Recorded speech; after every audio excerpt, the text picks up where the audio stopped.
नमस्ते दोस्तों, आप सब कैसे हो। आशा करती हूँ आप सब लोग बहुत अच्छे होंगे। मैं एक नाच गीत सुनाने जा रही हूँ, जैसे लगे कमेंट करके ज़रूर बताना। करिया बलमुआ ना पोसाए छोटी ना नदी, करिया बलमुआ ना पोसाए छोटी ना नदी।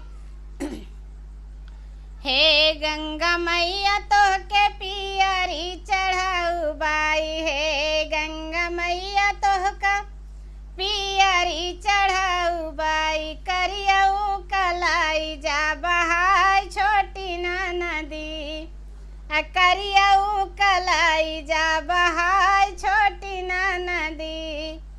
करिया बलमुआ ना पोसाई छोटी ना नदी, करिया बलमुआ ना पोसाई छोटी ना नदी। घर बही गईले दुआर बही गईले, घर बही गईले दुआर बही गईले। करियऊ बैठ के नहाई छोटी ना नदी, करियऊ बैठ के नहाई छोटी ना नदी। करिया बलमुआ ना पोसाई छोटी ना नदी, करिया बलमुआ ना पोसाई छोटी ना नदी।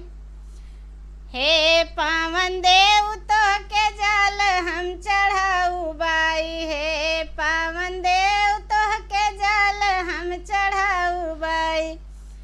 करियऊ कलाई जा उड़ाई छोटी ना नदी, करियऊ कलाई जा उड़ाई छोटी ना नदी।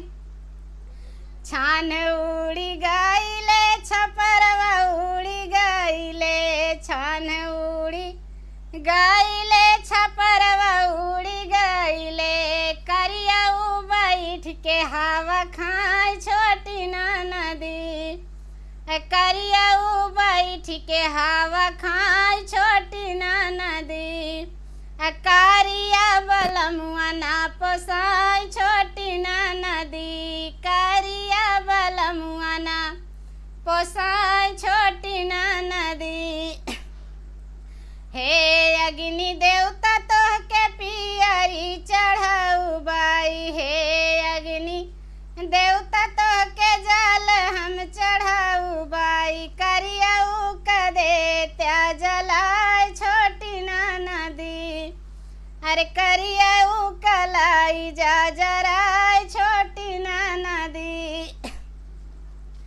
छानी जारी गईले छपरवा जारी गईले, महला जारी गईले दू महला जारी गईले। करियऊ बैठ के आलू भूंजाई छोटी ना नदी, करियऊ बैठ के आलू भूंजाई छोटी ना नदी।